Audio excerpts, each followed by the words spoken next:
Mga baso, Hey! kutsara. Kiss mo na yung mama, dali.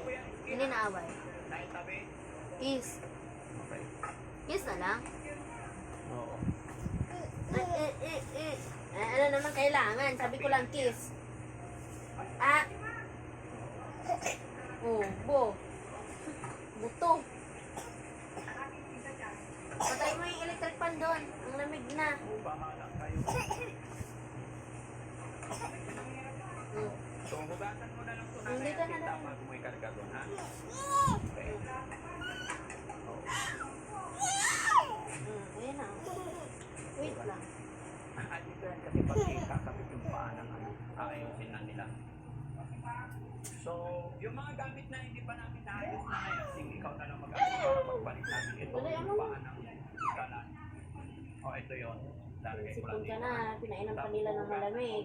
Ilalagay dito lahat. Ha? And then, eto, para hindi na siya mahirapan maglaba, bumili talaga ako ng ganito. Sunod na yung TV mga kababayan kasi nag-inisip ko yung budget. So, yung nabili namin ngayon mga kababayan, wala na to, nabuksan na lahat. Eto, rice cooker, washing machine, and then rice cooker, electric kettle, gas stove, mga utensils, and then, eto, anong tawag dito? Wala ko ito na yan. Diba? For transparency. Then, ito yung dining table. Dining table, mga kababayan. 6-seaters na po yung nakuha namin kasi walang available na 4-4.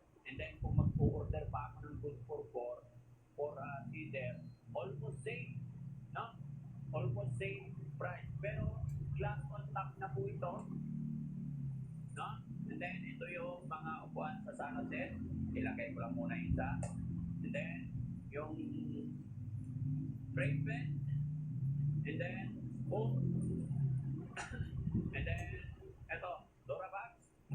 Paglalagyan ng tabi ni Kuya Oliver.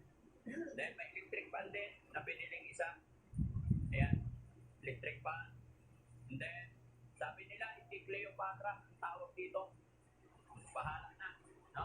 So, lahat yan, pinili. At saka itong electric fan na kinakabit ni Kuya Tax. Okay? Ito naman yung rocking chair ni Kuya Oliver.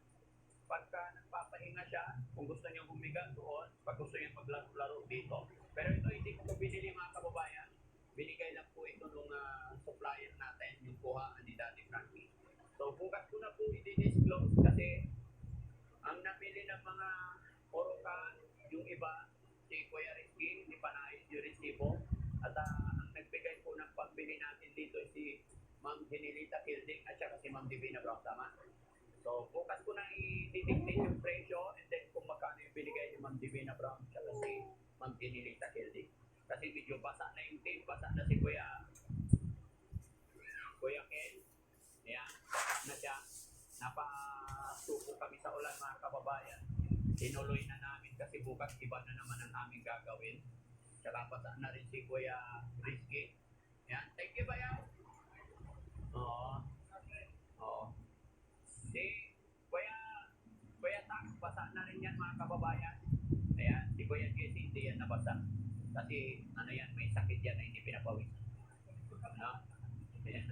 At saka si Nanay Ansing, Nanay Ansing, naka-video lahat ng mga dinala namin para alam ko kung ano yung mga nailagay namin gamit. Naka-video yan, lahat ng gamit na ibinigay namin ay dinala namin para alam din ng mga sponsor na naibigay ko dito sa bahay ni Kuya Oliver. Hindi ko sinabing iuwi mo. Kung baka sinasabi ko to, naka-video, para alam mo na naka-video.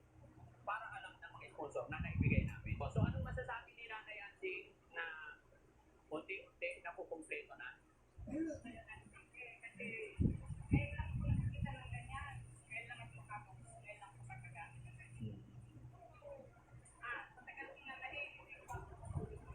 Okay.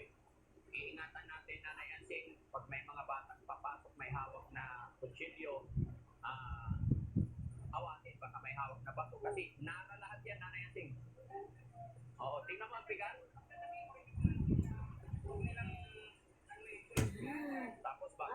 baka may ballpen, pencil pen, no? Sulat-sulat sa pader. Ingatan natin itong mga to. Kumbaga,